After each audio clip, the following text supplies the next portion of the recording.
اما بعد فاعوذ باللہ من الشیطان الرجیم بسم اللہ الرحمن الرحیم حامیم والکتاب المبین انا جعلناہ قرآنا عربیا لعلکم تعقلون وقال تبارک وتعالی کما ورد فی سورۃ یوسف علیہ الصلاۃ والسلام الف لام را تلک آیات الکتاب المبین انا انزلناہ قرآنا عربیا لعلکم تعقلون وقال عز وجل كما ورد في سورة الزمر قرآنا عربيا غير ذي عوج وقال جل وعلا كما ورد في أول سورة الكهف الحمد لله الذي أنزل على عبده الكتاب ولم يجعل له عوجا صدق الله العظيم رب اشرح لي صدري ويسر لي أمري واحلل عقدة من لساني يفقهوا قولي۔ تعارف قرآن کے ضمن میں جو مباحث پہلی نشست میں مکمل ہو چکے ہیں اس میں ایک کمی رہ گئی تھی، اس کو پورا کر لیجئے۔ قرآن مجید کی 2 آیات کے بارے میں یہ روایت موجود ہے صحیح مسلم میں حضرت عبداللہ ابن مسعود رضی اللہ تعالی عنہ سے کہ سورہ بقرہ کی آخری 2 آیات حضور کو شب معراج میں عطا ہوئی ہیں، وہ زمین پر نازل نہیں ہوئیں بلکہ حضور نے آسمان پر پہنچ کر ان کو حاصل کیا ہے۔ یہ امت کے لیے شب معراج کے تحفے کے طور پر یہ 2 آیتیں آمن الرسول بما انزل الیہ من ربہ والمؤمنون کل آمن باللہ وملائکتہ وکتبہ ورسلہ لا نفرق بین احد من رسلہ وقالوا سمعنا واطعنا غفرانک ربنا والیک المصیر، پھر آخری آیت جس میں طویل ترین دعا ہے۔ یہ 2 آیات جو ہیں مستثنیٰ کر لیجئے تو باقی جو ہے قرآن مجید وہ پھر پورا حجاز میں زمین پر نازل ہوا ہے محمد رسول اللہ صلی اللہ علیہ وسلم کے قلب مبارک پر۔ اب جو اگلی بحث ہے اس تعارف قرآن کے ضمن میں، قرآن کی زبان کون سی ہے؟ یہ سب جانتے ہیں عربی زبان ہے، لیکن کون سی عربی؟ عربی کوئی ایک نہیں ہے۔ جیسا کہ آپ کو معلوم ہے کہ ایک زبان ہوتی ہے پھر اس کے ڈائلیکٹس ہوتے ہیں۔ پنجابی زبان کے نہ معلوم کتنے ڈائلیکٹس ہیں، بنگلہ زبان کے نہ معلوم کتنے ڈائلیکٹس ہیں، پشتو کے کتنے ڈائلیکٹس ہیں۔ عربی زبان کے اس وقت پورے عالم عرب کے اعتبار سے تو دیکھیے تو ہر ملک کا جو ہے اپنا لہجہ ہے اور ان کے اپنے انداز ہے۔ تو خود نزول قرآن کے وقت بھی پورے جزیرہ نماء عرب میں کوئی ایک زبان نہیں تھی، زبان ایک تھی لیکن اس کے لہجے مختلف تھے، الفاظ مختلف تھے۔ تو یہ جان لیجئے کہ قرآن نازل ہوا ہے حجاز کے بادیہ نشینوں کی زبان میں۔ وہ اصل عربی زبان حجازی قوم سمجھتی تھی، شہری زبان نہیں، دیہاتی زبان۔ یعنی کہ شہروں میں دوسرے ملکوں کے لوگ آتے جاتے رہتے تھے، خاص طور پر مکہ مکرمہ جو ہے وہ تو چونکہ ایک بہت بڑا تجارتی مرکز تھا۔ لإلاف قریش ایلافہم رحلۃ الشتاء والصیف فلیعبدوا رب ھذا البیت، ان کے قافلے جاتے تھے، آتے تھے، دوسرے تاجر بھی آتے تھے۔ تو ظاہر بات ہے کہ شہروں کے اندر تو پھر زبان جو ہے وہ مکسڈ ہو جاتی ہے، خالص نہیں رہتی۔ یہی وجہ ہے کہ قریش کے جو شریف گھرانے تھے، اونچے گھرانے تھے، وہ اپنے بچوں کو صحرا میں بھیج دیتے تھے کہ ان کی پرورش وہاں ہو، وہاں وہ خالص عربی زبان سیکھیں، ان کی زبان جو ہے پولیوٹڈ نہ ہو۔ تو بادیہ نشین حجاز کے، نجد کے نہیں، حجاز کے بادیہ نشین، ان کی زبان میں قرآن نازل ہوا ہے۔ یہ آیتیں اس سے پہلے بھی سامنے آ چکی ہیں سورہ زخرف کی، انا جعلناہ قرآنا عربیا لعلکم تعقلون، ہم نے اس اپنے کلام قدیم کو عربی زبان کا جامہ پہنایا ہے۔ انا انزلناہ قرآنا عربیا، یہ سورہ یوسف کی آیات، ہم نے اتارا ہے اسے قرآن عربی بنا کر، قرآنا عربیا لعلکم تعقلون۔ سورہ زمر میں قرآنا عربیا غیر ذی عوج، یہ عربی مبین میں ہے، صاف ستھری دھلی ہوئی عربی زبان جس میں کہیں کوئی ٹیڑھ نہیں ہے، کوئی ایچ پیچ نہیں ہے۔ اور یہی پھر سورہ کہف میں جو ایک ترانہ حمد اللہ نے ہمیں سکھایا ہے کہ میرے اس انعام عظیم پر میرا شکر ادا کیا کرو، تو کن الفاظ میں الحمدللہ الذی انزل علی عبدہ الکتاب ولم یجعل لہ عوجا۔ تو یہ عربی مبین جو ہے اگرچہ اصلاً ہے بادیہ نشین حجاز کے، البتہ یہ کہ عرب کے دوسرے قبائل کے بھی ان کی زبانوں کے بعض الفاظ اس میں آئے ہیں۔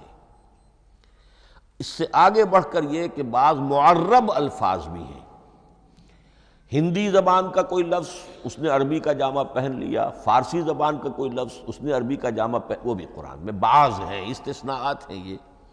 جیسے سنگ گل، یہ فارسی زبان کا لفظ ہے، سنگ گل، وہ سجیل بن کر قرآن مجید میں آ گیا ہے، حجارۃ من سجیل، یہ جو الم تر کیف فعل ربک باصحاب الفیل سورہ فیل میں ہے، سنگ گل کا سجیل بنا۔ اس طرح کے کچھ اور الفاظ بھی ہیں، لیکن یہ سمجھیے کہ ایکسیپشنز پروو دی رول، یہ استثناءات ہیں، قاعدہ اپنی جگہ پر قائم رہے گا کہ یہ حجاز کے بدوں بادیہ نشینوں کی جو زبان تھی اس میں قرآن نازل ہوا ہے۔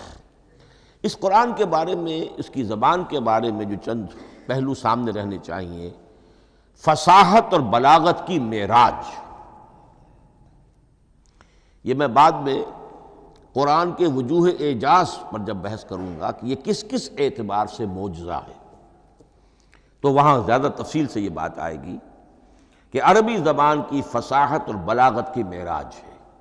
آپ کو معلوم ہے کہ آج بھی دنیا میں یہودی بھی ہیں جن کی مادری زبان عربی ہے، عیسائی بے شمار ہیں جن کی مادری زبان عربی ہے، ان کے ہاں بھی عربی ادب کی چوٹی کی کتاب جو پڑھائی جاتی ہے وہ قرآن ہے۔ یہ انہیں ماننا پڑتا ہے کہ عربی ادب کی جو آخری کتاب ہے، چوٹی کی کتاب ہے، وہ یہی ہے۔ یہودی بھی پڑھائیں گے، جیسے آپ انگریزی زبان پڑھنی ہے، سمجھنی ہے، تو شیکسپیئر کے بغیر آپ کیسے سمجھیں گے؟ اب وہ تو ایک سٹینڈرڈ ہے۔ اسی طریقے سے یوں سمجھیے کہ عربی زبان عربی ہونے کے اعتبار سے کلام اللہ ہونا اس پر ان کا ایمان نہیں ہے، لیکن یہ کہ عربی زبان کے اعتبار سے اس کی فصاحت اور بلاغت کا لوہا وہ مانتے ہیں۔ پھر اس میں ایک خاص ملکوتی غنا ہے، ڈیوائن میوزک، صوتی آہنگ ہے، عذوبت ہے، مٹھاس ہے۔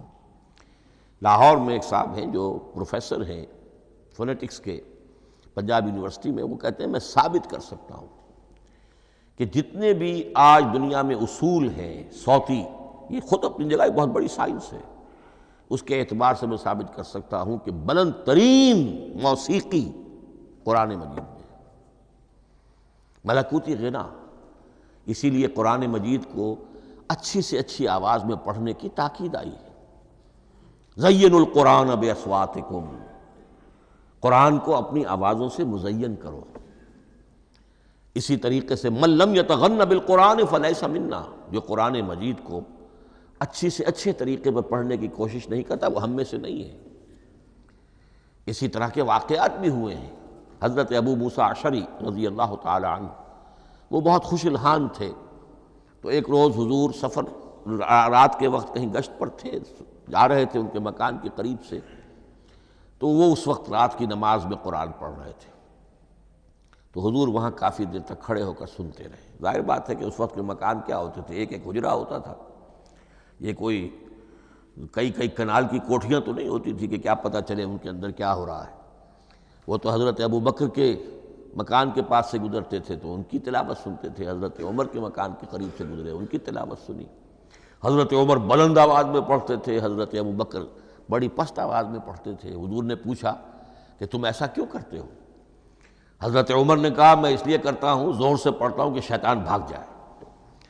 حضرت ابو بکر نے عرض کیا کہ میں اس لیے پڑھتا ہوں کہ جس کو میں سنا رہا ہوں وہ سنتا ہے، اس کو بلند آواز کی ضرورت نہیں۔ حضور نے کہا کہ ابو بکر تم ذرا اونچی کر لو آواز، اور عمر تم ذرا پست کر لو، ایوریج میں لے آؤ۔ تو بہرحال یہ معاملہ حضور کا صحابہ کے ساتھ ہوتا تھا۔ تو ابو موسیٰ اشعری رضی اللہ تعالی عنہ کی جب قرأت آپ نے سنی تو اگلے روز جب ملاقات ہوئی فجر میں، تو آپ نے تحسین فرمائی ان الفاظ میں، یا ابا موسیٰ انک قد اوتیت مزمارا من مزامیر آل داود، اے ابو موسیٰ تمہیں تو اللہ نے آل داؤد کے سازوں میں سے ایک ساز عطا کیا ہے، یعنی حضرت داؤد کے گلے میں جو ساز تھا، خوش الحانی تھی، ان کی آواز نہایت خوبصورت تھی۔ تو اسی طریقے سے اب وہاں کوئی مزمار سے مراد وہ نہیں ہے، آلات موسیقی نہیں، گلے میں جو اللہ تعالیٰ نے رکھا ہے۔ تو انک قد اوتیت مزمارا من مزامیر آل داؤد۔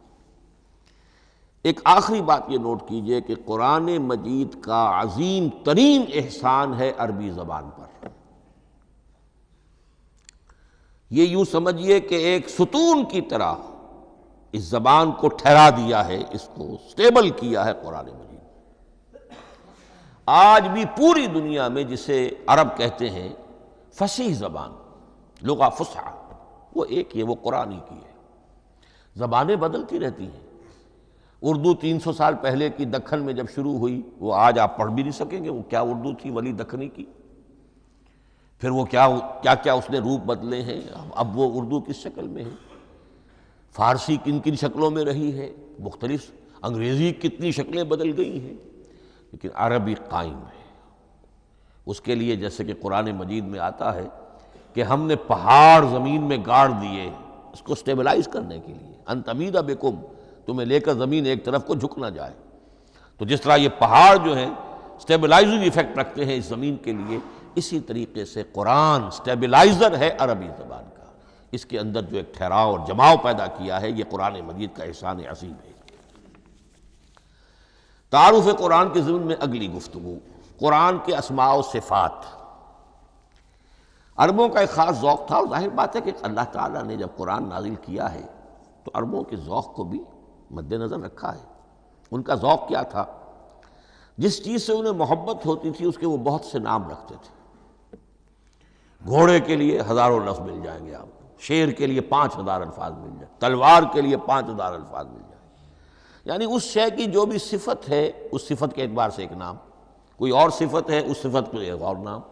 تو وہ صفاتی نام، اب جیسا کہ آپ کو معلوم ہے اللہ کے 99 نام صفاتی تو ہے نا، اللہ کی ایک صفت دوسری صفت، اسی کے اعتبار سے اس کے نام ہیں۔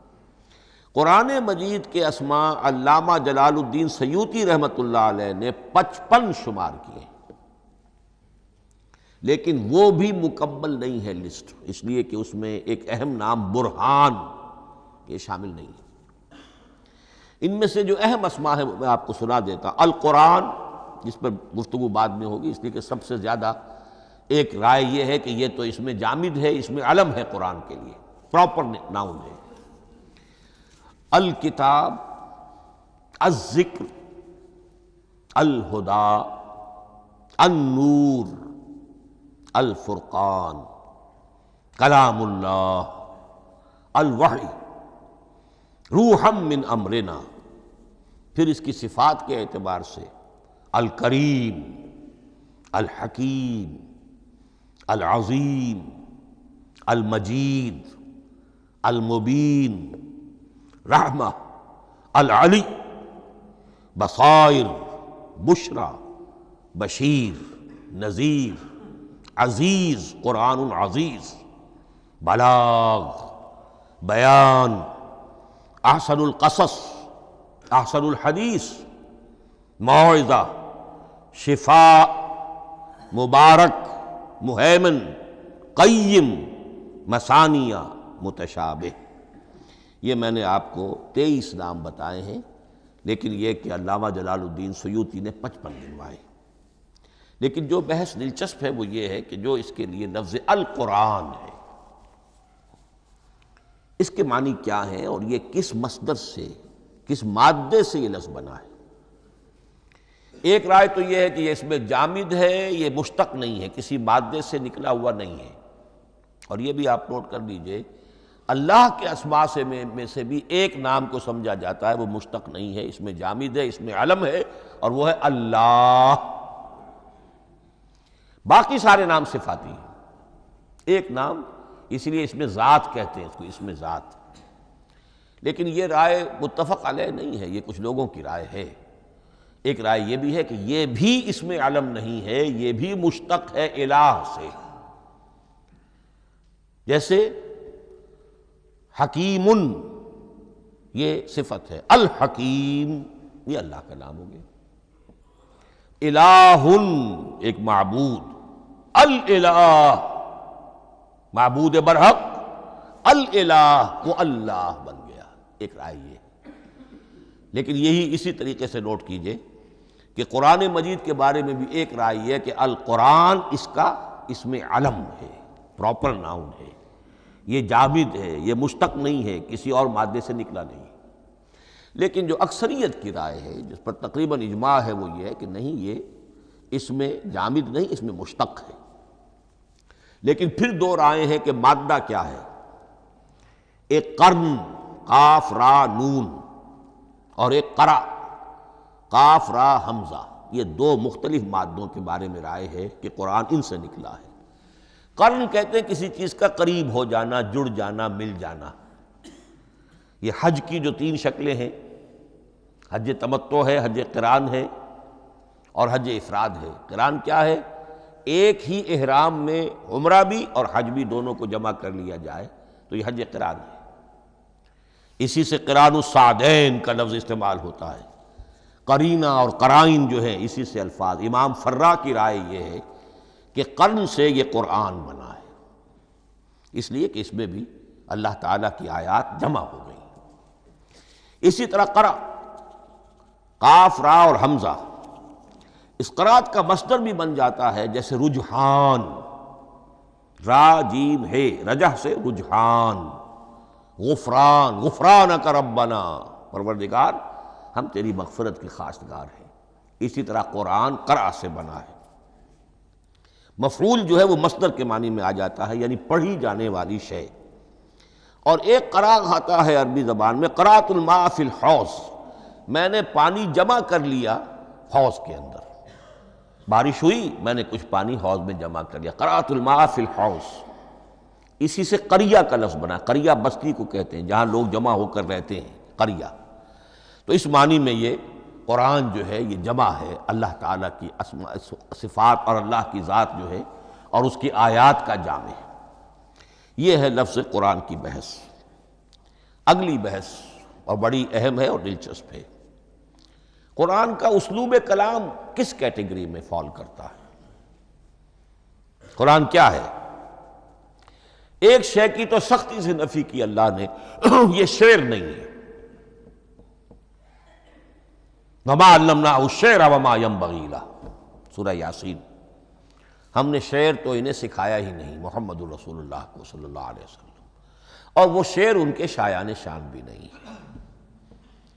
شاعروں کے بارے میں سورہ شعراء میں چونکہ بالعموم شاعروں کے بارے میں جو بات کہی گئی ہے، وَالشُّعَرَاءُ يَتَّبِعُهُمُ الْغَاوُونَ أَلَمْ تَرَ أَنَّهُمْ فِي كُلِّ وَادٍ يَهِيمُونَ إِنَّهُمْ يَقُولُونَ مَا لَا يَفْعَلُونَ إِلَّا الَّذِينَ آمَنُوا۔ استثناء تو ہے کہ اچھے لوگ بھی ہوتے ہیں، لیکن اکثر و بیشتر شعراء کا معاملہ یہی ہے، ان کی پیروی کرتے ہیں وہی لوگ کہ جو حد سے گزرنے والے ہوتے ہیں، لاؤبالیانہ انداز والے لوگ، غیر سنجیدہ لوگ پیروی کرتے ہیں۔ خود وہ بھی زمین و آسمان کے قلابے ملاتے ہیں، کبھی ادھر کی بات کبھی ادھر کی بات۔ اور تیسری بات یہ کہ عام طور پر جو کہتے ہیں وہ کرتے نہیں ہیں، انہم یقولون ما لا یفعلون۔ تو یہ شعر کی تو نفی کی گئی ہے قرآن مجید، جیسا کہ میں نے آپ کو سنایا تھا سورہ حاقہ کی آیات، انہ لقول رسول کریم وما هو بقول شاعر، یہ شاعر کا کلام نہیں۔ البتہ ایک بات نوٹ کیجئے، جسے آزاد شاعری، آزاد نظم کہا جاتا ہے،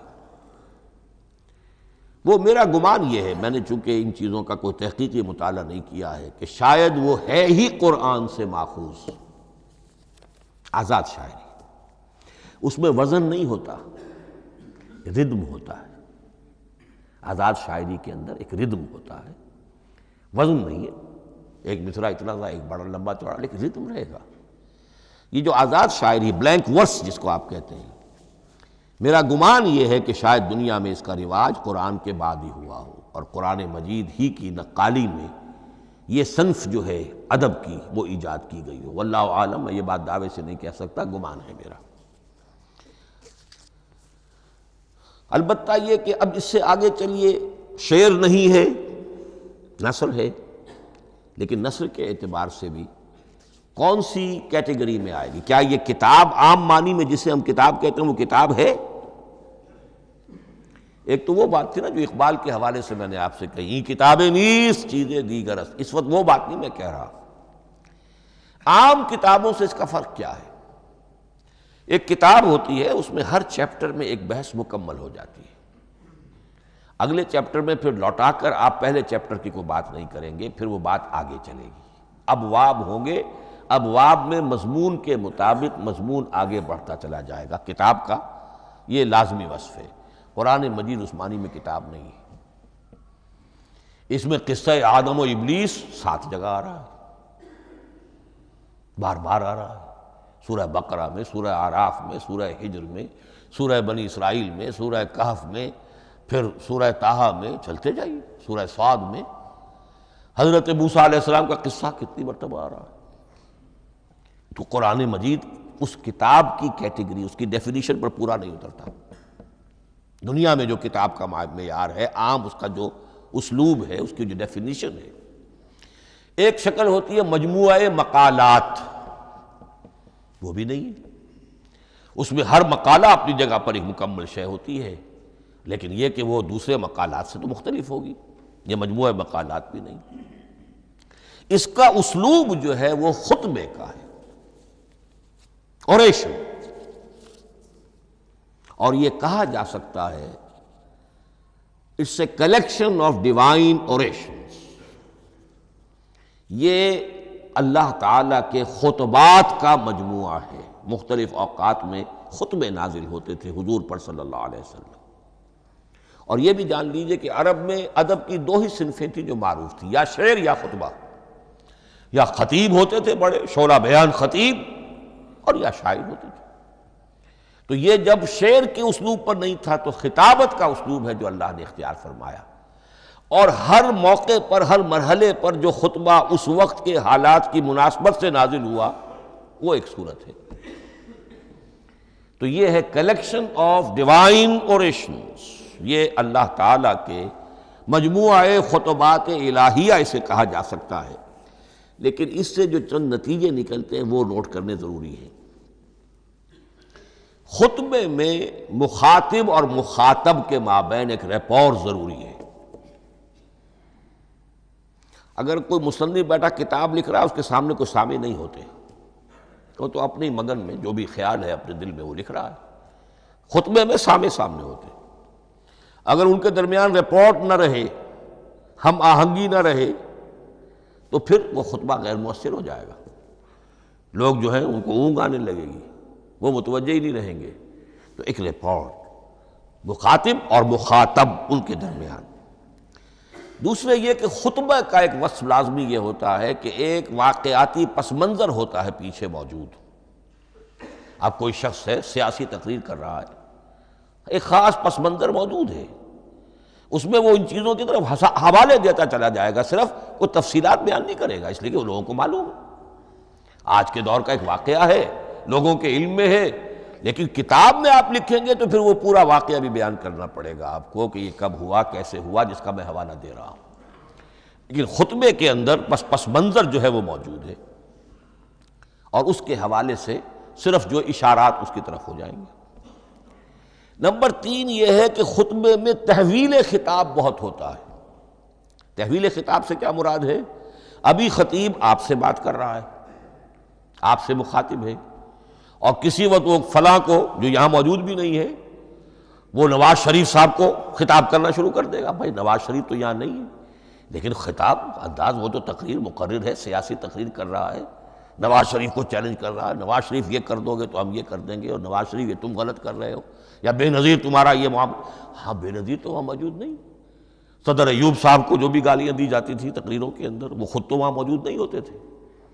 تو اس میں تحویل خطاب نوٹ کرنا پڑتا ہے، ابھی کس سے بات ہو رہی تھی، ابھی کس سے بات ہو رہی تھی۔ قرآن مجید میں آپ دیکھیں گے ایک آیت میں حضور سے خطاب ہے، اگلی آیت میں کفار سے خطاب ہے، اس سے اگلی آیت میں اہل ایمان سے خطاب ہے۔ تو تحویل خطاب جو ہوتا ہے اس کے حوالے سے نوٹ کرنا پڑتا ہے کہ اس وقت اس آیت کا جو رخ ہے کدھر ہے، اس میں کس کو خطاب کیا جا رہا ہے۔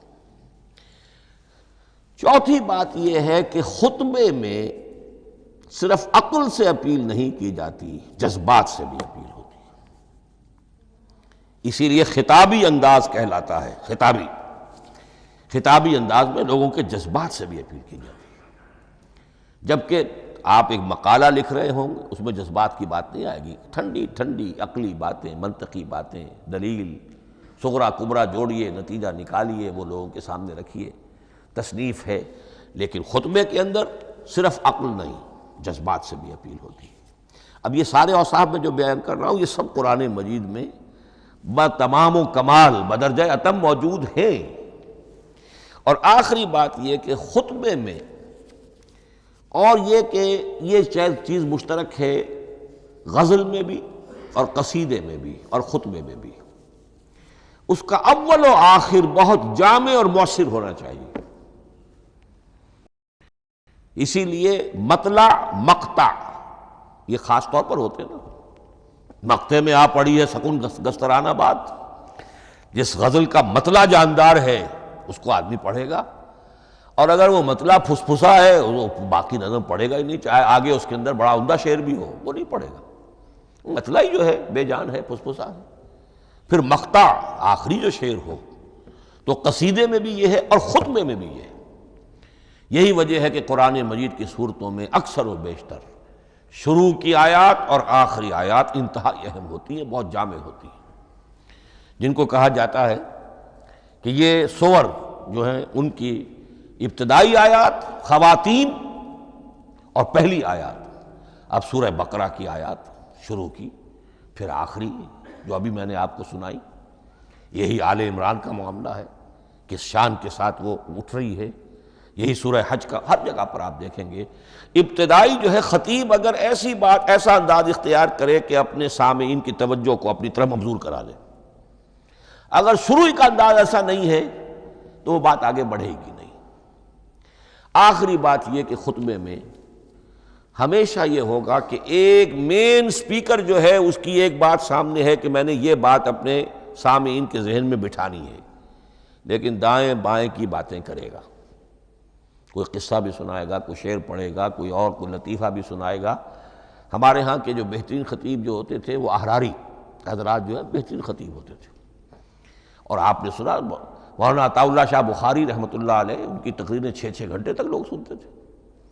وہ کبھی رلا بھی رہے ہیں، کبھی ہنسا بھی رہے ہیں، عام آدمی تنقید بھی کرے گا کہ یہ کیا ادھر ادھر کی باتیں کر رہے ہیں، لیکن وہ پھر جب آخری تقریر ہوتی تھی تو جب تقریر ختم ہوتی تھی، جو بات وہ ذہن میں بٹھانا چاہتے تھے، دل میں اتارنا چاہتے تھے، وہ بیٹھ چکی ہوتی تھی۔ باقی یہ کہ ادھر ادھر کی چیزیں جو ہیں وہ آکسیلری چیزیں ہیں وہ رہتی ہیں۔ یہ ہیں 6 اوصاف خطبات کے، اور قرآن مجید کے اندر بھی یہ اوصاف کم و بیش موجود ہیں۔ قرآن کا اسلوب خطبے کا ہے۔ اب اگلی بحث پر آئیے، قرآن مجید کی ترکیب اور تقسیم، سنتھیسس اور ڈویژنز۔ اب اس میں سمجھیے کہ کلام جو ہے اللہ کا کلام ہے، کلام مرکب ہوتا ہے کلمات سے، کلمات حروف سے بنتے ہیں۔ عربی زبان کے حروف 28 یا 29 ہیں، الف اور حمزہ کو ایک ہی مانیں گے تو 28 رہ جائیں گے، الف علیحدہ حمزہ علیحدہ تو 29 ہو جائیں گے۔ یہ حروف جڑتے ہیں، لفظ بنتے ہیں۔ لفظ محمل بھی ہوتا ہے، لیکن کلمہ وہ کہلاتا جو بامانی لفظ ہو۔ پھر ان کلمات کو آپ جوڑتے ہیں، یہ مرکب توصیفی بن گیا، مرکب اضافی بن گیا، مرکب عددی بن گیا، مرکب جاری بن گیا۔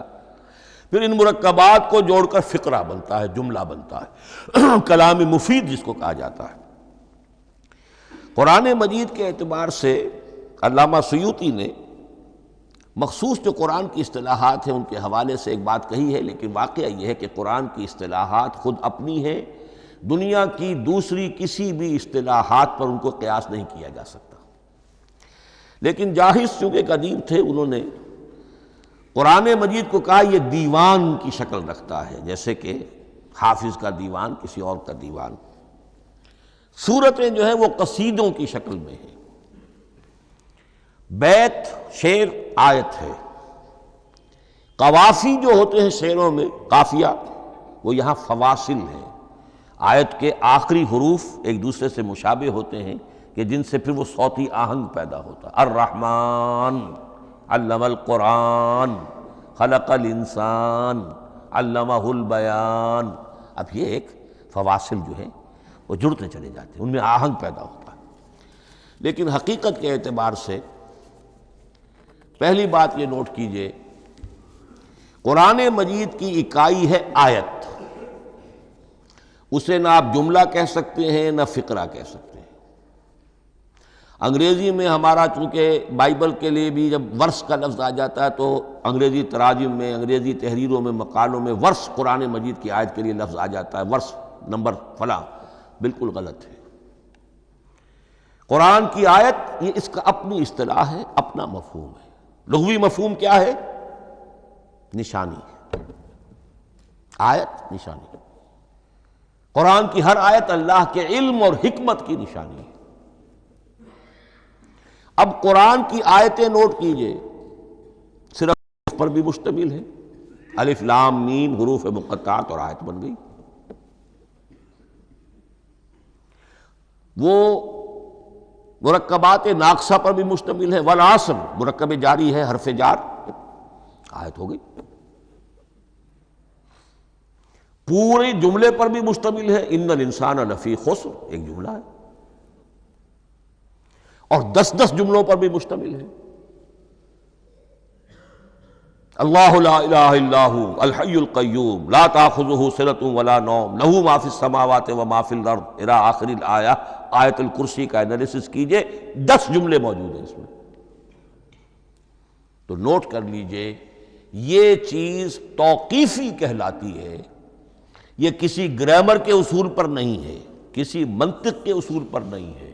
آیات قرآنیہ کی تعیین توقیفی ہے، یعنی حضور کے بتانے پر موقوف ہے۔ حضور نے بتایا والعصر، یہ آیت ہو گئی، آیت ہو گئی، ہم آیت مانیں گے۔ الف لام میم آیت ہو گئی۔ قاف حرف ایک ہے، یہ آیت نہیں ہے۔ نون ایک حرف ہے، آیت نہیں ہے۔ قاف والقرآن المجید ایک آیت بنی، نون والقلم وما یسطرون ایک آیت بنی۔ تو اس طریقے سے اس کو کہتے ہیں توقیفی، موقوف علیہ ہے حضور کے بتانے پر۔ اب اس میں روایات کا اختلاف ہو سکتا ہے کہ حضور سے کوئی روایت یہ ہو کہ یہ ایک آیت بنی یا 2 آیتیں بنی۔ مثلا بڑی اہم مثال آپ کو دے رہا ہوں، سورہ مزمل کی جو دوسرا رکوع ہے، پورا دوسرا رکوع، وہ 1 آیت شمار ہوتا ہے۔ اور میرا بڑا گمان رہا بہت عرصے تک کہ یہ 1 آیت نہیں ہو سکتی، یہ مختلف اوقات میں نازل ہوئی ہیں، 2 اوقات میں نازل ہوئی ہے۔ اور یہ مجھے قول مل گیا علامہ سیوطی کے ہاں، حضرت عبداللہ ابن عباس رضی اللہ تعالی عنہما کا قول کہ یہ 2 آیتیں ہیں، 1 نہیں۔ لیکن یہ کہ یہ ہوگا موقوف روایت پر، میں کوئی نہیں ہوں جو اسے قرار دے سکوں۔ ہاں مجھے اگر کوئی روایت مل جاتی ہے، کوئی خبر یا اثر، خبر محمد الرسول اللہ کی یا اثر آپ کے کسی صحابی کا صلی اللہ علیہ وسلم و رضی اللہ تعالی عنہ، تو پھر یہ ہے کہ ہم مانیں گے۔ تو اس کو کہتے ہیں توقیفی۔ آیات اور سور کا معاملہ توقیفی ہے بالکل، یا کسی منطق، کسی گرامر، کسی اصول بیان، کسی پر مبنی نہیں ہے، یہ مبنی ہے حضور کے بتانے پر۔ اسی طرح سورت کسے کہتے ہیں؟ عربی زبان میں سور کے معنی ہے فصیل۔ فَضُرِبَ بَيْنَهُمْ بِسُورٍ لَهُ بَابٌ، سورہ حدید کے اندر الفاظ آئے۔ اب اس کا کیا تصور دیا گیا کہ ہر آیت جو ہے وہ اللہ کے علم اور حکمت کی نشانی ہے۔ 10 آیتیں، 20 آیتیں، 100 آیتیں، 285 آیتیں، 286 آیتیں جوڑ کر ایک فصیل باندھ دی گئی۔ یہ شہر حکمت خداوندی ہے، ایک نظم ہوتا ہے۔ جیسے آپ شہر کا ٹاؤن پلاننگ آج کا تو بہت بڑا فن ہے، بڑی اسپیشلائزیشن ہے، شہر کو پلان کرنا، اس کے اندر کیا کچھ ہونا چاہیے، کس طرح سے ہونا چاہیے۔ تو یہ سورت جو ہے یہ ایک یونٹ ہے قرآن مجید کی، اور اس کا جو لفظی معنی ہے فصیل، گویا کہ اس نے گھیرے میں لیا ہوا ہے ایک شہر معنی کو، علم و حکمت کے ایک شہر کے گرد یہ فصیل جو ہے پوری ہوئی ہے۔ اب اس میں نوٹ کر لیجئے جہاں تک، اچھا جیسے آیتیں چھوٹی بھی ہیں بڑی بھی ہیں، والعصر بھی آیت ہے اور الف لام میم بھی آیت ہے، اور جیسا کہ میں نے عرض کیا آیت الکرسی بھی آیت ہے۔ اس طرح سورتیں چھوٹی بھی ہیں بڑی بھی ہیں۔ سورۃ العصر 3 آیتیں، سورۃ الکوثر 3 آیتیں، سورۃ النصر 3 آیتیں، 3 ہی سورتیں 3 آیتوں پر مشتمل ہیں۔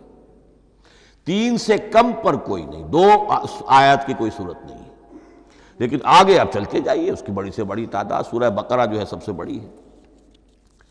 تو آیت اور سورت کے علاوہ دور صحابہ میں صرف ایک لفظ اور تھا قرآن کی تقسیم کے ضمن میں، اور وہ تھا منزل یا حزب۔ منزل یا حزب 7 منزلوں میں یا 7 احزاب میں قرآن کو تقسیم کیا گیا، تاکہ جو شخص قرآن مجید ایک ہفتے میں ختم کرنا چاہے، ہر شب میں، اکثر و بیشتر وہ لوگ رات کو ہی رات کی نماز میں قرآن پڑھتے تھے، ایک منزل پڑھ لے تو ہفتے میں پورا قرآن ختم ہو جائے گا۔ یہ حزب بھی ہے اور منزل بھی ہے، اور یہ چونکہ دور صحابہ میں تھا، یقیناً حضور نے بتایا ہوگا، اس میں آپ کو عجیب حسن نظر آئے گا۔ اس میں یہ نہیں کیا گیا کہ بالکل برابر برابر ساتھ کر دو بھائی، چاہے صورتیں ٹوٹ جائیں، صورتوں کی فصیل کوئی نہیں ٹوٹتی، اس میں صورتیں مکمل جو کہ تو آئیں گی۔ اور پھر یہ کہ عجیب بات ہے کہ سورہ فاتحہ کو اگر ایک طرف رکھ دیں، وہ قرآن کے دیباچے کی حیثیت رکھتی ہے، تو پہلی منزل میں 3 سورتیں، دوسری میں 5 سورتیں، تیسری میں 7، چوتھی میں 9، پانچویں میں 11، چھٹی میں 13 اور 17 اور 7ویں میں 65۔ یہ ہے کہ جو ان سورتوں کی ایک بڑی جیسے کہ ایک سیڑھی چڑھ رہی ہے، اور تقریباً مساوی ہو جاتے ہیں، کوئی 4.25 پارے ہے، کوئی 4.5 پارے ہے، کوئی 4.25 پارے، اس طریقے سے ہے، تقریباً مساوی۔ لیکن آرٹیفیشل ایکویلٹی پیدا کرنے کے لیے، مصنوعی مساوات پیدا کرنے کے لیے سورتوں کی فصیلوں کو نہیں توڑا گیا۔ اس سے آگے چل کر جو پاروں کی تقسیم ہے وہ بہت بعد کی بات ہے، 30 پارے، اور اس میں آپ کو یہ ساری قباحتیں نظر آئیں گی۔ اس میں سورتوں کی فصیلیں توڑی گئی ہیں اور بڑے بھونڈے طریقے پر توڑی گئی۔ سورہ ہجر ایک آیت ادھر ہے، باقی ساری سورت جو ہے اگلے پارے میں فصیلیں توڑ دی گئی۔ معلوم ہوتا ہے کسی شخص کے پاس جو قرآن تھا مصحف، اس نے صفحے گنے، 7 سے 30 سے تقسیم کیا اور برابر صفحوں کے اندر وہ پارے بنا دیے۔ لیکن بہرحال دور صحابہ میں پاروں کا کوئی ذکر نہیں تھا، یہ بات کی بات ہے۔ دور صحابہ میں آیت، سورت اور حزب۔ اسی طریقے سے طویل سورتوں کو جو رکوعوں میں تقسیم کیا گیا، یہ بھی بات کی بات ہے۔ لیکن یہ جو تقسیم کیا گیا ہے سورتوں کو رکوعوں کی شکل میں، 35 سورتیں تو قرآن کی ایسی ہیں چھوٹی ہیں جو ایک ایک ہی رکوع پر مشتمل ہے۔ آخری پارے کی 37 سورتیں ہیں، پہلی 2 کی جو 2 رکوع ہے، باقی سب کی سب جو ہے وہ ایک ایک رکوع شمار ہوتا ہے۔ لیکن رکوع کیوں کیے گئے؟ لمبی صورتوں میں سے اگر کچھ حصہ پڑھنا ہے نماز میں، سورہ بقرہ پوری تو نہیں پڑھ سکتے آپ ایک رکعت کے اندر، تو اس کا وہ حصہ پڑھا جائے جس میں ایک مضمون پورا ہو جائے، مضمون نہ ٹوٹے، تاکہ وہاں پر رکوع کرے آدمی کہ جہاں پر کہ وہ مضمون ایک اعتبار سے مکمل ہو گیا۔ تو رکوع سے رکعت ہے، رکوع ہے، اس رکعت کے اندر ایک حصہ اتنا پڑھا جائے تاکہ مضمون جو ہے وہ خوبصورت رہے اور اس کا سلسلہ برقرار رہے۔ یہ تقسیم بھی اگرچہ بہت ہی ایک بدنام شخص ہے ہماری تاریخ کا، حجاج ابن یوسف، یہ اس کی ہوئی تقسیم ہے یا اس نے کرائی ہے، بہرحال اس کی طرف منسوب ہے، اور یہ بات ماننی پڑتی ہے کہ بڑے گہرے غور و فکر سے تقسیم کی گئی ہے، الل ٹپ نہیں ہے، بلکہ اس کے لیے واقعتاً غور کر کے جہاں وہ مضمون ختم ہوتا ہے، کہیں کہیں آپ اختلاف کر سکتے ہیں اور آپ کو حق حاصل ہے، اس لیے کہ یہ چیزیں توقیفی نہیں ہیں، یہ حضور کی بتائی ہوئی نہیں ہے، نہ رکوعوں کی تقسیم۔ اب سعودی عرب میں جو قرآن مجید چھپ رہے ہیں ان میں حزب ہو گئے ہیں، یعنی ہر پارے کو پارے برقرار رکھ کر 8 حزب بنا دیے انہوں نے، 4 حزب بنا دیے اور پھر نصف حزب کر کے 8 حصے کر دیے۔ تو یہ چیزیں جو ہمارے ہاں رکوع تو پاروں سے ادھر ادھر ہو جاتے ہیں، پارا بدل گیا رکوع وہی چل رہا ہے، اس لیے کہ رکوع میں مضمون کو پیش نظر رکھا گیا ہے، جبکہ پارے میں مضمون کو نہیں سامنے رکھا گیا۔ تو رکوع کا معاملہ جو ہے چاہے وہ حجاج ابن یوسف ہی نے کیا ہے، لیکن یہ کہ بہرحال وہ بہت صحیح ہے، اکثر و بیشتر کہیں کہیں آپ اس سے اختلاف کر سکتے ہیں۔ تو یہ تو اس کا ہم نے آپ کے سامنے رکھا سنتھیسس۔ اب اگلا موضوع ہے ترتیب و تدوین کیسے ہوئی۔ اِنَّ عَلَيْنَا جَمْعَهُ وَقُرْآنَهُ، ہمارے ذمے ہے اس کو جمع بھی کرنا اور پڑھوانا بھی، اور پڑھوانے میں ترتیب آ جائے گی لازماً۔ لیکن یہ کہ ایک بات تو اس میں بالکل متفق علیہ ہے جس میں کسی شک و شبے کی گنجائش نہیں، قرآن کی ترتیب نزولی اور تھی، ترتیب مصحف اور ہے۔ ترتیب مصحف میں سورہ فاتحہ کے بعد سورہ بقرہ ہے، سورہ بقرہ نازل ہوئی ہے مدنی دور میں جا کر، پھر سورہ آل عمران ہے وہ بھی مدنی ہے، سورہ نساء ہے وہ مدنی ہے، سورہ مائدہ ہے وہ مدنی، پھر آئی ہے سورہ انفال اور سورہ توبہ۔ یہ سورہ انفال تو مدنی نہیں، سورہ انعام اور سورہ اعراف یہ ہے کہ جو مکیات ہیں، یہ کہ بھی مکی دور کی بھی آخری زمانے کی ہے۔ ابتدائی جو مکی صورتیں وہ سب سے آخری حصے میں ہے، 29واں پارہ اور 30واں پارہ۔ تو ترتیب نزولی اور تھی، ترتیب مصحف اور ہے، اس میں تو کسی شک و شبے کی گنجائش نہیں۔ لیکن ہمارے ہاں اہل تشیع نے اس چیز کو بہت اچھالا ہے۔ ان میں سے بعض گروہ ایسے ہیں جن کا کہنا یہ ہے کہ اصل قرآن جو ہے وہ ترتیب نزولی کے مطابق تھا، یہ ترتیب تو عثمان نے کر دی رضی اللہ تعالی عنہ۔ حضرت علی کے پاس اصل قرآن جو ترتیب نزولی کے مطابق تھا موجود تھا، اور اب بھی ان کے خیال میں جو ان کے امام غائب جو ہیں چھپے ہوئے ہیں غار میں، تو ان کے پاس وہ نسخہ اصل حضرت علی والا موجود ہے، اور جب وہ ظاہر ہوں گے تو اصل قرآن لے کر آئیں گے۔ یہ سارے شیعوں کا قول نہیں ہے، لیکن یہ کہ ان میں بہت سے لوگ ہیں کہ جو ان باتوں کو مانتے ہیں۔ جہاں تک اس بات کا تعلق ہے کہ حضرت علی نے ترتیب نزولی پر کوئی مصحف جمع کیا ہو، اس میں کوئی اشکال نہیں ہے، اس لیے کہ علمی طور پر یہ ایک بڑی عمدہ ایکسرسائز بنتی ہے۔ ایک زمانے میں میں بہت کوشش کرتا رہا ترتیب نزولی سے، اس لیے کہ ترتیب نزولی سے سیرت نبوی اخذ ہوتی ہے، پہلے کیا نازل ہوا، پھر کیا نازل ہوا، پھر کیا نازل ہوا۔ در حقیقت اگر آپ ترتیب نزولی سے قرآن مرتب کر دیں تو وہ سیرت النبی بن جائے گی۔ تو اس کو سمجھنے کے لیے ایک زمانے میں نے بڑی محنت کی ہے، لیکن ایک تو یہ کہ وہ یقین سے وہ باتیں ملتی نہیں ہیں، بعض روایات ہیں، لیکن یہ کہ پھر بھی آپ یقین سے نہیں کہہ سکتے۔ اکثر و بیشتر قرآن مجید میں لکھا بھی ہوتا ہے، ترتیب کے موٹی موٹی چیزیں معلوم ہیں نزولی ترتیب کی، لیکن یہ ہے کہ یقین کسی بات پر نہیں۔ تو پہلی بات یہ ہے کہ ہمارے نزدیک، اہل سنت کے نزدیک، اصل جو حجت ہے دین میں وہ ترتیب مصحف ہے۔ یہی ترتیب جو اس وقت مصحف عثمان کی ہے رضی اللہ تعالی عنہ، یہی ترتیب ہے لوح محفوظ کی، یہی ترتیب ہے ام الکتاب میں، یہی ترتیب ہے کتاب مکنون میں۔ اب اس کے سمجھیے کہ اس کی تدوین کن مراحل میں ہوئی۔ سب سے پہلے اس کے جو مراحل ہیں 3، خود نبی اکرم صلی اللہ علیہ وسلم کے زمانہ مبارک میں جمع اور ترتیب یہ ہو گئی، لیکن کتابی شکل میں نہیں، ما بین الدفتین نہیں۔ حضور نے لوگوں کو پڑھ کر سنایا، اس ترتیب سے سنایا جس ترتیب سے یہ مصحف میں اب موجود ہے، اور ہر رمضان میں حضرت جبرائیل دورہ کرتے تھے حضور کے ساتھ، جتنا کہ قرآن اس وقت تک نازل ہو چکا ہوتا تھا، اور آخری رمضان مبارک آپ کی حیات طیبہ کا جو تھا اس میں 2 مرتبہ پورے قرآن کا دورہ ہوا۔ تو دورہ قرآن بغیر ترتیب کے تو نہیں ہو سکتا۔ تو یہ ترتیب حضور کی ہوئی ہے، توقیفی ہے، اور حضور ہی نہیں اللہ کی ہوئی ہے۔ یہی ترتیب لوح محفوظ میں، کتاب مکنون میں اور ام الکتاب میں ہے، اور یہ ترتیب حضور دے کر گئے ہیں صحابہ کرام کو۔ حفاظ تھے، کتنے حفاظ جو ہیں جنگ یمامہ میں شہید ہو گئے، تبھی تو خیال آیا کہ اس کو کتابی شکل میں بھی مرتب کیا جائے۔ لیکن کتابی شکل میں جسے کہتے ہیں 2 گتوں کے درمیان ایک کتاب مجلد، اس صورت میں جہاں تک میں تحقیق کر سکا ہوں اور جہاں تک ہمارے اکثر و بیشتر لوگوں کی رائے ہے، حضور کے زمانے میں یہ اس طریقے سے ما بین الدفتین، 2 گتوں کے مابین ایک کتاب کی شکل میں قرآن موجود نہیں تھا۔ لوگوں کے سینوں میں محفوظ تھا، جیسے محمد الرسول اللہ کے سینے میں محفوظ تھا۔ ان علینا جمعہ، وہ جمع حضور کے سینے میں کیا اللہ نے۔ اسی طرح پھر صحابہ کرام بے شمار جو حفاظ تھے ان کے سینوں میں محفوظ تھا۔ دوسرا مرحلہ کب آیا؟ جب حضرت ابوبکر صدیق کے عہد خلافت میں جنگ یمامہ میں بہت سے حفاظ شہید ہو گئے۔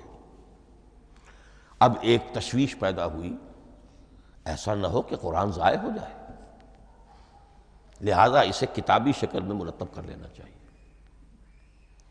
اس کے لیے پھر بہت سے صحابہ نے حضرت ابوبکر کو اپروچ کیا کہ جتنے قراء ہیں، جتنے کاتبین وحی ہیں، ان سب کو آپ جمع کیجئے اور جمع کر کے اس قرآن مجید کو ایک کتاب کی شکل میں جمع کر لیں۔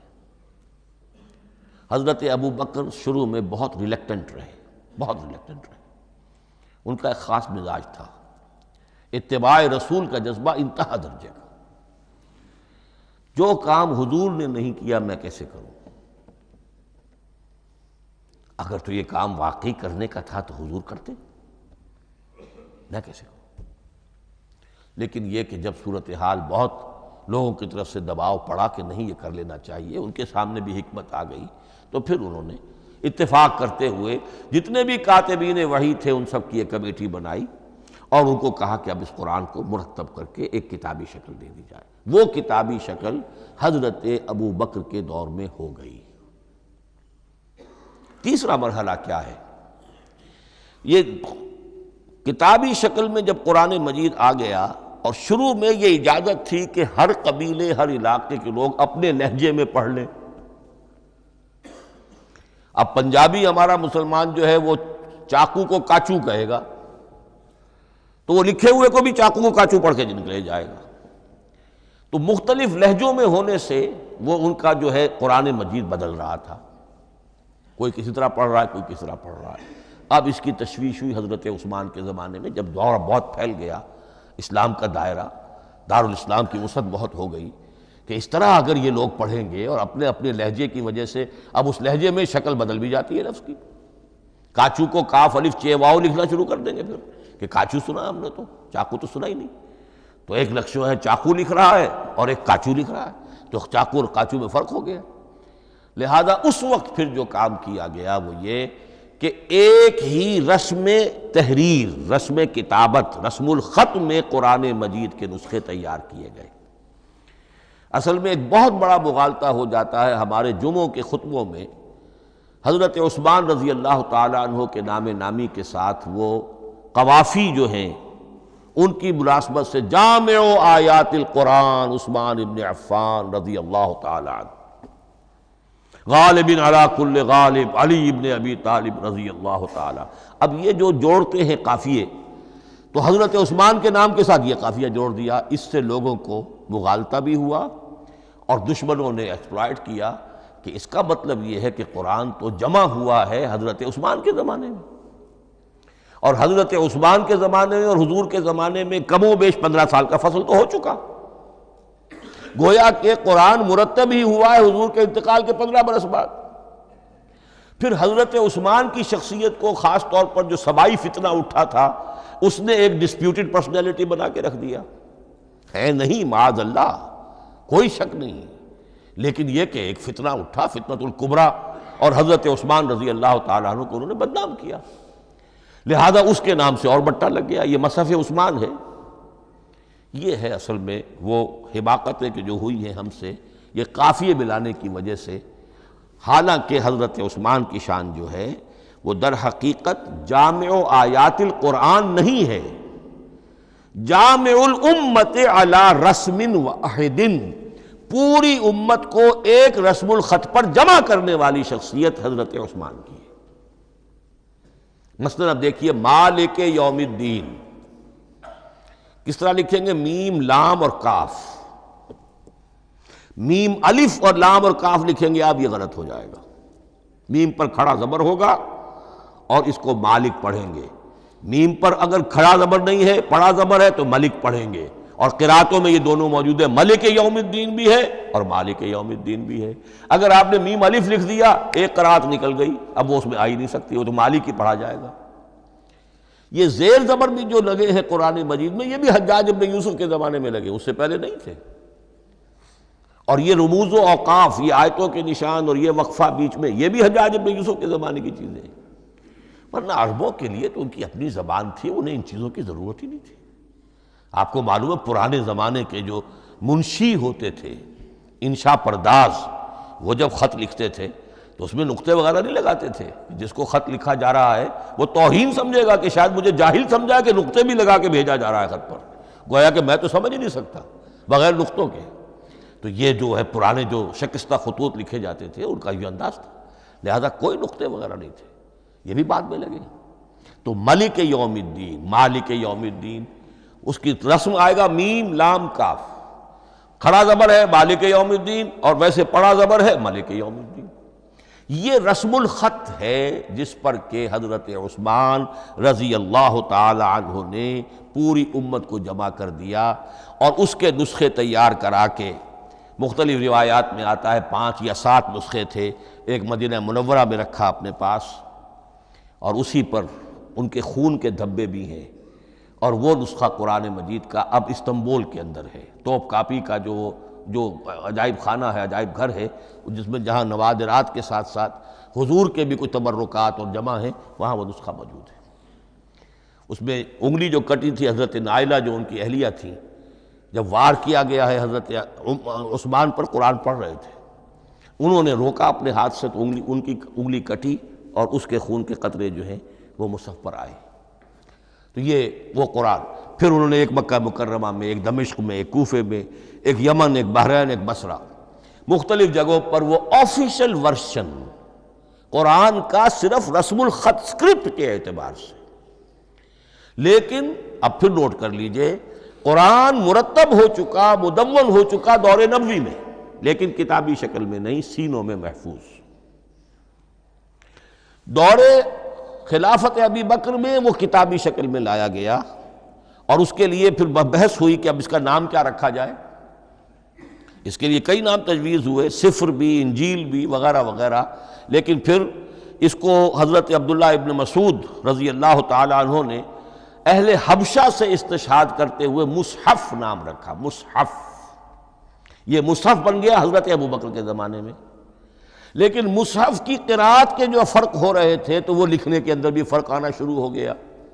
اس کو دور کیا حضرت عثمان نے، اس کا آفیشل ورشن تیار کروایا، ایک رسم الخط پر پوری امت کو جمع کر دیا، باقی جو نسخے تھے انہیں آپ نے پھر ضائع کر دیا، تاکہ کوئی اور یہ نہ رہے کہ اب یہ بھی ایک تھا پرانا نسخہ نکل آیا، اس میں تو یہ لفظ اس طرح لکھا ہوا ہے۔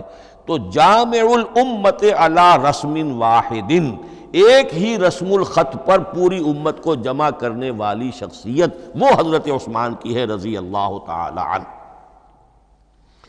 بہرحال یہ نوٹ کیجئے کہ یہ مرحلہ بھی حضرت عثمان کے زمانے میں، تو یوں سمجھیے کہ حضرت عثمان کا پورا عہد بھی آپ جوڑ لیں تو آپ کی جو شہادت ہے وہ تقریباً یوں سمجھیے کہ حضور کے انتقال کے وہ 25 برس بعد ہے، گویا ربع صدی کے اندر اندر حضور کے انتقال کے بعد، چوتھائی صدی کے اندر اندر سارے مراحل طے ہو گئے۔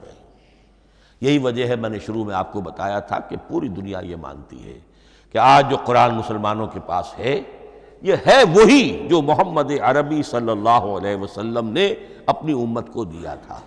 یہ دوسری بات ہے کہ ہم سمجھتے ہیں کہ محمد عربی صلی اللہ علیہ وسلم کو یہ اللہ کے کلام کی صورت میں حضرت جبرائیل نے پہنچایا تھا، وہ اس کو نہیں مانتے، لیکن یہ حصہ اس کا ماننے پر مجبور ہیں کہ وہ اصل قرآن اپنی اسی انٹیگریٹی کے ساتھ، اپنے پوری پیور، اس کا جو بھی ہے ٹیکسٹ پیور ہے اور اس کی انٹیگریٹی میں کوئی شک و شبہ کی گنجائش نہیں ہے کہ یہ وہی شے ہے جو محمد نے اپنی امت کو عطا فرمائی تھی صلی اللہ علیہ وسلم۔ ایک آخری بات، چل میرے پاس 3 منٹ ہیں، یہ جو میں نے آپ کو ترتیب بتائی تھی قرآن کی، آیتیں، سورتیں، پھر حزب، اب اس میں ایک شے نوٹ کر لیجئے۔ آیت اللہ تعالیٰ کے علم و حکمت کا ایک نمونہ ہے، آیتوں کو جوڑ کر جب سورت بنائی تو آیتوں کے اندر جو ربط ہے، اس ربط آیات سے ایک اور معنی ایک اور حکمت کا دروازہ کھلتا ہے۔ جیسے موتی ہے، ہر موتی بڑا خوبصورت ہے، لیکن جس ترتیب سے آپ نے پرویا، اس کو دھاگے میں ہار بنایا، اس ترتیب سے اس کا حسن دوبالا ہو جائے گا۔ ہر موتی کا اپنی جگہ پر ایک حسن ہے، لیکن اس ترتیب کی وجہ سے اس کے حسن کا ایک اور پہلو ظاہر ہوگا۔ اسی طرح قرآن مجید کی صورتوں میں ربط آیات بہت اہم ہے۔ ایک مرکزی مضمون ہوتا ہے ہر صورت کا، مرکزی مضمون، عمود، اور اس کے گرد وہ ساری آیتیں اس طریقے سے گھوم رہی ہوتی ہیں، جڑی ہوئی ہوتی ہے، جیسے کہ ایک دھاگے کے اندر پروئے ہوئے موتی ہوتے ہیں کہ جس کی جو ہار کی شکل اختیار کرتے ہیں۔ دوسری بات یہ، اکثر و بیشتر صورتیں قرآن مجید میں جوڑوں کی شکل میں ہیں۔ ایک مضمون کا ایک پہلو اس جوڑے کے ایک فرد میں، اور دوسرا پہلو اسی کا دوسرے فرد میں۔ جیسے معوذتین، دو صورتیں ہیں، مضمون ایک یہ تعوذ، معوذتین۔ الزہراوین، سورہ بقرہ سورہ آل عمران کو کہا گیا الزہراوین، حضور نے فرمایا دو نہایت تابناک صورتیں، بڑی روشن صورتیں۔ جیسے آپ دیکھیں گے یا ایھا المدثر یا ایھا المزمل قم اللیل الا قلیلا یا ایھا المدثر قم فانذر، ایک ہی طرح کا اٹھان ہے، حضور سے خطاب ہو رہا ہے۔ سورۃ الضحیٰ، سورۃ الانشراح، یہ تمام جوڑوں کی شکل میں۔ اسی طرح سورہ طلاق، سورہ تحریم، یا ایھا النبی اذا طلقتم النساء فطلقوہن لعدتہن یا ایھا النبی لم تحرم ما احل اللہ لک تبتغی مرضات ازواجک۔ شوہر اور بیوی کے درمیان تعلق یا تو اتنا گہرا ہو جاتا ہے کہ ایک دوسرے کے لحاظ میں وہ حدود خداوندی ٹوٹنے لگے، بیوی کی وجہ سے آپ نے کسی حرام شے کو حلال کر لیا یا حلال کو حرام کر لیا، بیوی کو ناپسند ہے وہ شے، تو حضور سے ذرا سا یہ ہو گیا تھا معاملہ۔ اپنی ازواج مطہرات حضرت عائشہ اور حضرت حفصہ رضی اللہ تعالیٰ عنہما، ان دونوں کی رضا جوئی کے لیے وہ خاص قسم کا شہد ہے، قسم کھا لی آپ نے کہ میں اسے استعمال نہیں کروں گا۔ لما تحرم ما احل اللہ لک، اے نبی آپ کیوں حرام کرتے ہیں اپنے اوپر وہ شے جو اللہ نے آپ کے لیے حلال کی ہے؟ تبتغی مرضات ازواجک، اپنی بیویوں کی رضا جوئی میں۔ یہ ایک انتہا ہوئی۔ دوسری انتہا کیا ہے؟ میاں اور بیوی میں اتنا بودھ ہو جائے کہ طلاق تک نوبت آ جائے۔ تو سورۃ التحریم ایک انتہا کو بیان کر رہی ہے، سورہ طلاق اگلی اس کے ساتھ جڑی ہوئی وہ دوسری انتہا کو بیان کر رہی ہے۔ سورہ صف حضور کے مقصد بعثت کو بیان کر رہی ہے، سورہ جمعہ آپ کے طریقہ کار کو بیان کر رہی ہے۔ اس طرح قرآن مجید کی اکثر و بیشتر صورتیں جو ہیں وہ جوڑوں کی شکل میں ہیں۔ میرا خیال یہ ہے کہ وقت ختم ہو گیا ہے، اس مضمون کا تھوڑا سا حصہ باقی ہے، وہ انشاءاللہ میں اگلی نشست میں لوں گا۔ بارک اللہ لی ولکم فی القرآن العظیم ونفعنی وإیاکم بالآیات والذکر الحکیم۔